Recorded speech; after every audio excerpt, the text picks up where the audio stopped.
Think about it. Every hiring decision is a choice that can make or break a team, a culture, and even an entire company. So how do we make the right choice? Hi, I'm Dr. Mickey, and welcome to Inside the Mind of Hiring.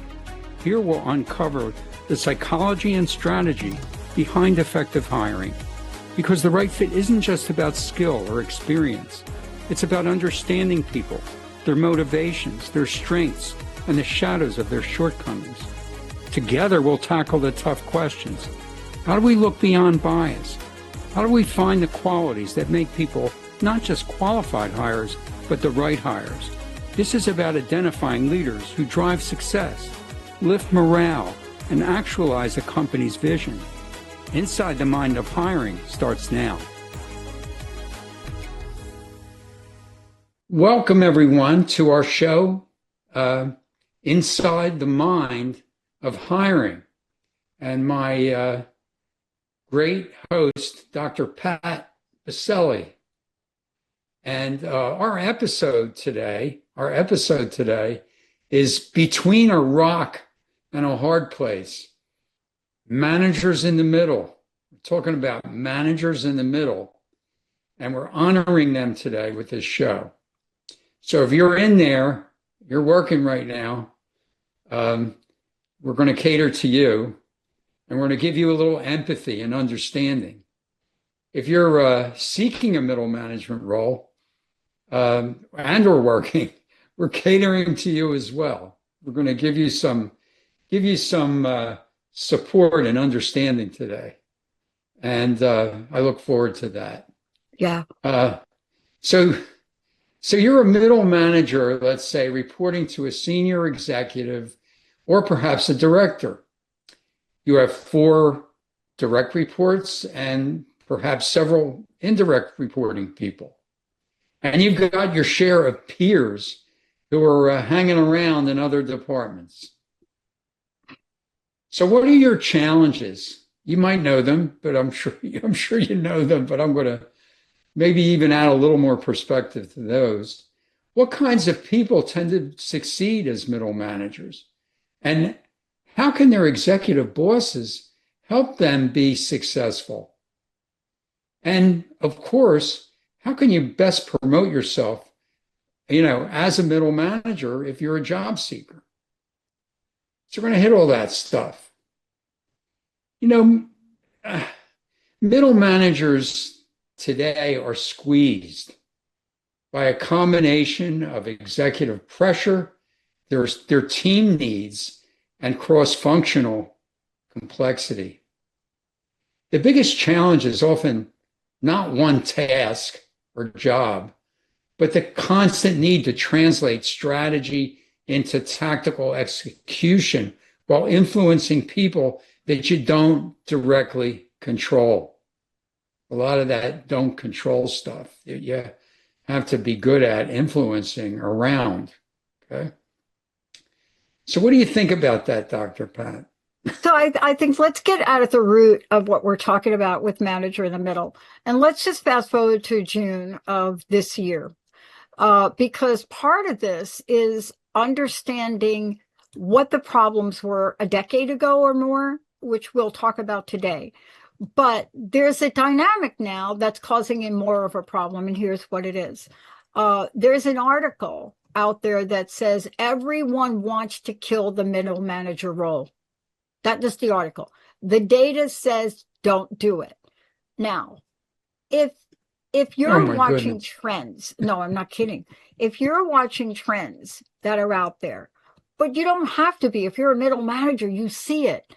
Because when you're looking at that, more than 31% of the layoffs, what are middle managers, right? They're going back 23, and they said it's accelerating. They're predicting that through 2026, 20% of all organizations will use AI to flatten their structure. What does that mean? You give AI your information, and it says you don't need Dr. Mickey, you don't need Dr. Blah, blah, blah. But what this article is saying, wait a minute. So forget about the stats, forget about what's going on. But let's talk about the psychological impact if you are a middle manager of getting yourself up every day, coming into work, you're doing a good job. And the article talks to inconsistency in middle manager. So you did a show about training. Why do you get inconsistencies? Why? Because there's inconsistent skill sets among middle And, managers. And and frankly, Dr. Pat, I don't know if you got to raise their capacity. I don't know if AI can replace a middle manager. My no, but goodness. they're using not AI to replace them. They're using AI to determine how to get rid of them. And Oh, you see, this is AI gone crazy. This is like y'all CEOs, this is like a weird thing to do, yeah. right? But you know, what they're talking about, Dr. Mickey, is really exactly the key point of the show you're doing. Why do managers in these roles feel like that? Feel like they're in the middle between a rock and a hard place? Well, they do because there's a number of different pressure points on middle managers. We just want to show a little understanding right now. Little up. You're being accountable with a lack of sufficient authority. So you're expected to deliver results, but often lack the control over budgets, things like employee headcount, and other major decisions that impact you. You're influencing up, down, and across. You must align with senior leaders, motivate direct and indirect reports, and work cooperatively and influentially with your peers. It's a pretty interesting balancing act. And speaking about balancing, you got to balance strategy with operations. You need to balance the strategic with the day-to-day issues all the time. Yet you also must help drive long-term priorities. Pretty responsible job. You're managing change fatigue, restructuring, changes revolving around restructuring, hybrid work, AI adoption, attendance shifts, and new business priorities. They all create related change or repeated change that teams are likely to resist. You're dealing with resistance all the time. And you're doing more with less. You're leading larger or restructured teams with fewer resources and more responsibilities than ever before.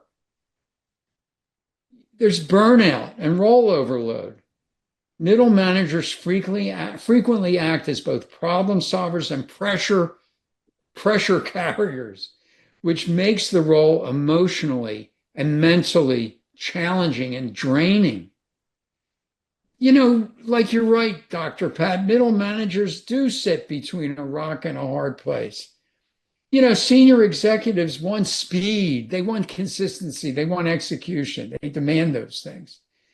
While frontline people want support, they want clarity, they want protection from constant change.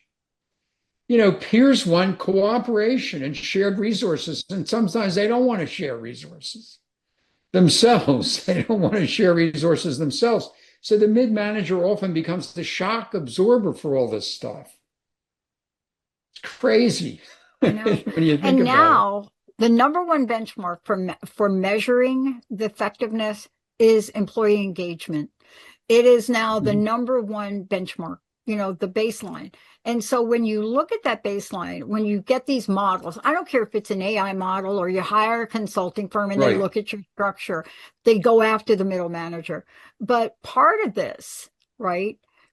Middle managers or managers account for 70% of the variance between employee engagement scores and business units. So what is I'm not that? surprised at all. It's a big fat number. Oh, it is. It is. And I'm not Now, surprised at all. It's like, the vast petite people are working for the organization are reporting to middle managers. And if they're going to leave, they leave because of their supervisors. oh, I know. I did an entire 10-year research project on that. But the Right. bottom line with this is here's the key part. Engagement is not a soft skill. It's not a soft metric. Gallup ran a study on it and came No. back and said, wait a minute, it's linked to customer ratings. Hello. Sure. profitability, productivity, quality, turnover, absenteeism, theft, and safety incidents. And Sure is. everything is executed and runs through the manager. So what do you do when you remove the manager, or better yet, I'm not going to say this word on air, you create an environment where the manager doesn't have the authority and resources to run the job. And when you cut that, see, you can get rid of a manager, but you can't get rid of management. So you pull, so now you got executives running the ship. Yep. And No, running they're the not. business. It would really create a headache for them. Executives running the whole shit.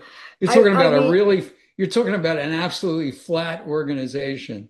Uh, And we this know is it doesn't this is work. a new We wrinkle know that it you're. doesn't work, right? Yeah, I don't care if you're Google or whoever you are. You right, call them a team leader. Hello, that's just some kind of masking umbrella for what you're really trying to say, right, right, right? It's like a coach on a team. Oh, you know what the coach is? The coach is a middle manager. right. But let's talk about this from where you sit. How could all of this not be noticed? That if you don't get the middle manager role right and you don't stop firing them, that you're not going to be a profitable organization. You're not. I mean, they're the middle managers who are successful are often the engine of communicate. Excuse me. They're the engine of communication in an Yeah. organization. Yeah. What What a they time to lose are, my voice. what they are Right. is they're the intervener. They're the That's problem right. solver. They're the That's time right. challenger. They're the ones that have to be able to justify every dollar of a budget that they ask for. They're the Right. ones that has to keep the customer happy and satisfied. And it Exactly. doesn't matter if you're in retail or you're in development. You still Right. have to keep the customer satisfied. Right. Right. They're the So engine of they're the support, engine. of support, of empathy, conflict resolution, really prioritizing. And they're the ones that have to field and set boundaries and limits surrounding them, and then, and they're really important. You talk about employee engagement, they're the engine for all of that. Um, and they also, God bless them, they need enough credibility with senior leaders to shape decisions that impact them. Because if they don't, they'll just drown with all the demands made on them. But they're so important. Well, you talk about Dr. Pat, when you talk about replacing them or just having a flat organization with just executives, that's pretty cool because those executives are really going to have to be great at all those things. Okay. I don't see Zappos. it. I don't see it. No, not only don't you see it, but here's a failure to see it. Zappos famously eliminated the entire manager role. Zappos, Zappos. Y'all can Google that, right? And Right, then they offered employees the opportunity to stay or take a burnout. This is how you clean house, so to speak. Craziness, right? right, And right. it worked. So 14% took the burnout. They left. 20 of those were managers, blah, blah, blah, blah, blah. What happened? Zappos ran into big challenges, like big, gigunda challenges. So Right. what did they do? They had to bring them back. They brought the managers back. Medium and other early That's adopters, same amazing. manager, they I brought them didn't hear back. that story. But think about the cost of that. Oh, it's unbelievable. And chances are you ain't bringing back the same managers you No. fired. So now you're bringing, okay, Yeah. All these when, unknowns you have to bring back. Because but you see, the only ones that you fired are probably working for other people and they don't trust you anyway at this point.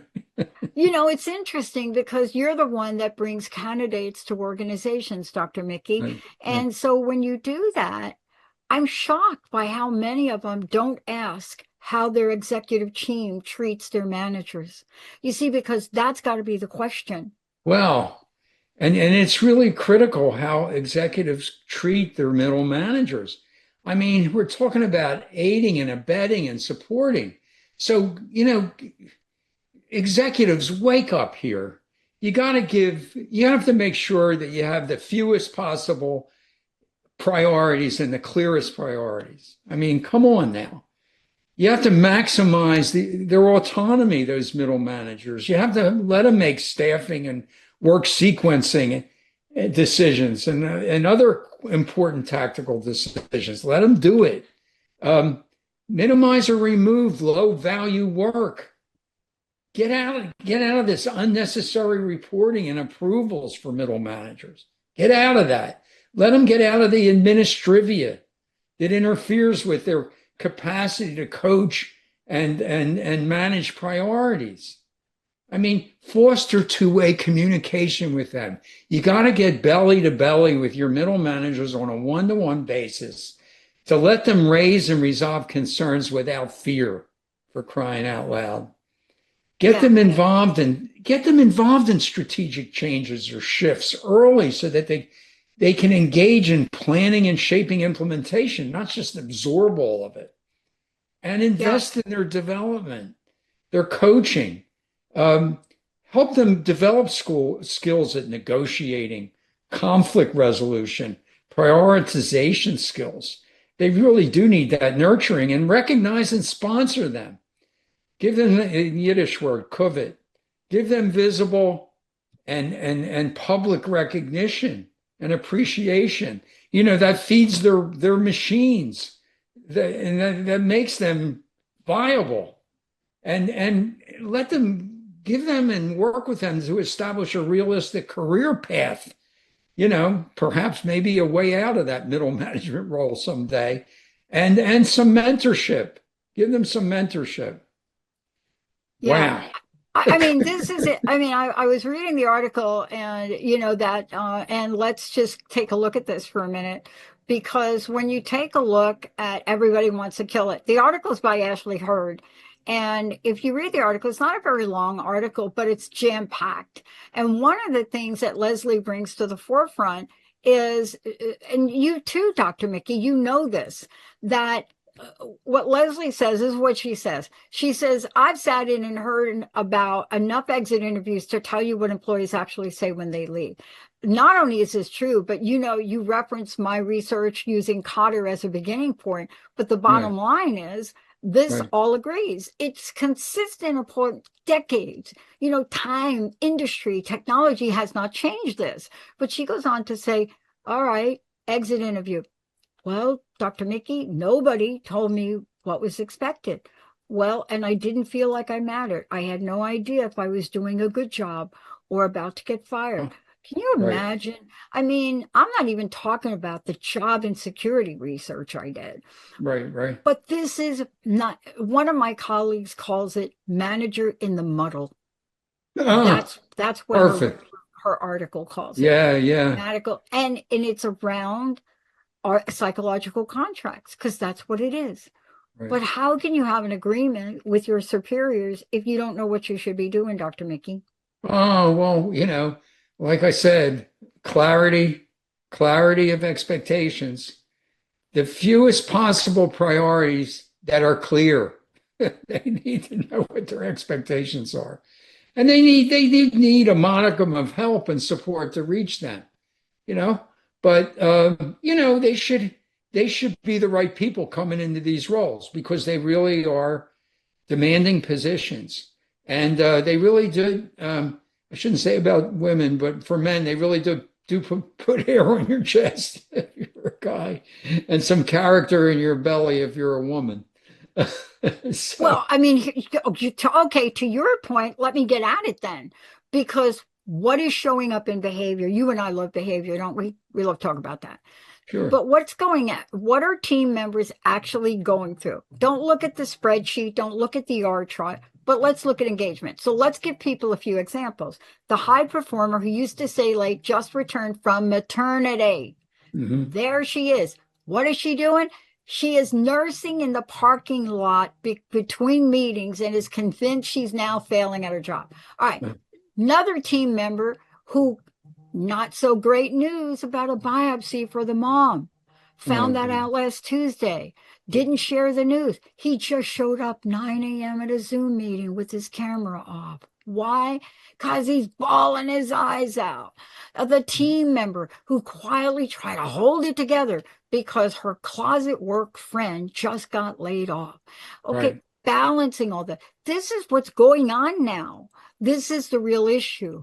And Right. firing managers or not promoting the role of the middle manager, this does not go away. It This doesn't. does not go away. You got to you got to feed your engines, and they are the engines of organizations. They really are.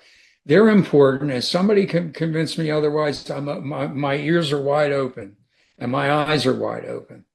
But if you're gonna pursue a middle management job, we were talking about all the support that you need. Yeah. But if you're going to pursue it, because I've tested my share of middle managers as a business psychologist. And if you're going to talk to me or a hiring manager about joining a company in that role, you got to bring something too. You got to bring something also. And so what I want to hear from middle management candidates, I want to hear cogent stories about how they influenced their peers, especially when they were resistant, successfully influenced their peers. I want to hear how they actually inspired somebody to turn their performance around and improve their performance, a direct report. I don't want to hear I talked to them and we had a number of sessions and they ended up looking for leaving the company for another job. I don't want to hear that. I want to hear how you turn them around as performers if you're a middle manager candidate. I want to hear how you influenced your boss, how you horned in on senior management decisions and influenced senior management decisions in the best interest of your company. And I'd like to hear a little bit about how you harnessed technology so that you can maximize your time to get belly to belly with your people as a middle manager. So, how did you use AI to help you, maximize your people or your interpersonal time? Because that's really where it's at. If you're going to engage people, you got to be involved with them. Okay, so here's the punchline to dollars. Are you ready? Linda, who Linda Firing, who's one of our producers, she had a critical job as a director, as the director that intervened between employee complaints and the legal system.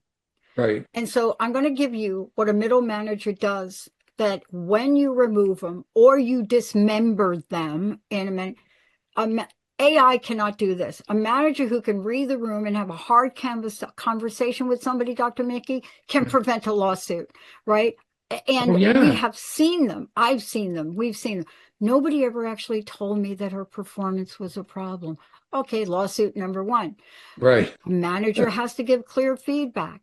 If you don't get lawsuit number two, a manager who develops people is the next layer of leaders, and the pipeline is already thinning. Yeah, they're succession candidates for sure.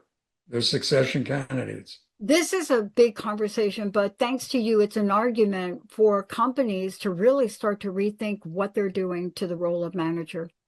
Well, you got to, like we said, it's an engine. You gotta lube your engine. You got to enable that thing to run effectively.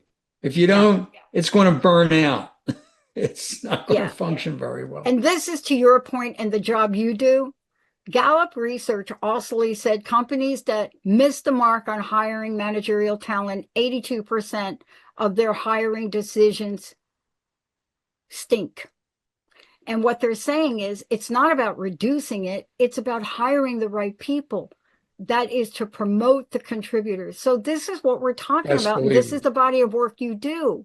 The answer isn't fewer managements. It's better supporting ones, right? And that's what you help companies do when they actually listen to you, isn't it? When they actually listen, they do. I know. What a great show. Thank you, Dr. Mickey. What's your personal message? What do you want to leave people with today? And again, how do people find out more about you and the work you do? And especially the companies out there, especially some of my friends that are listening to this that are in HR, you need to hand this show over to your bosses, right? Yeah. Because you're in the middle and you know they're not seeing the picture. How do people Right. find out more about you? Well, they can look me up on my website, deltaconsultants.com. They can look me up on LinkedIn, uh, Dr. Mickey Feinberg. Fineberg is Fineberg, and you can email me for crying out loud. Mickey, Mickey, at deltaconsultants.com. Deltaconsultants.com. Middle managers, they're important. And if they're good, they're hard to replace. If you got to replace them, hire the right one. Here we go.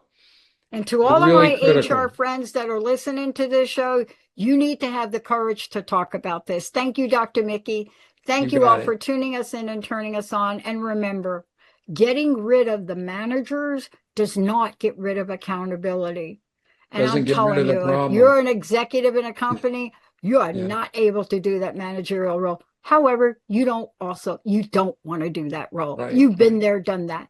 Thank you, Yeah. Dr. Mickey. We'll see y'all. We're going to take a short break. We'll be right back. You have been listening to Inside the Mind of Hiring with me, Dr. Mickey Feinberg. Tune in the first and third Tuesday at 11 on Transformation Talk Radio to discover the psychology of making successful hiring decisions. In each episode, hiring managers and HR pros will learn how to leverage assessments and other key screening sources and avoid common pitfalls. Job seekers will gain insight into successfully presenting themselves.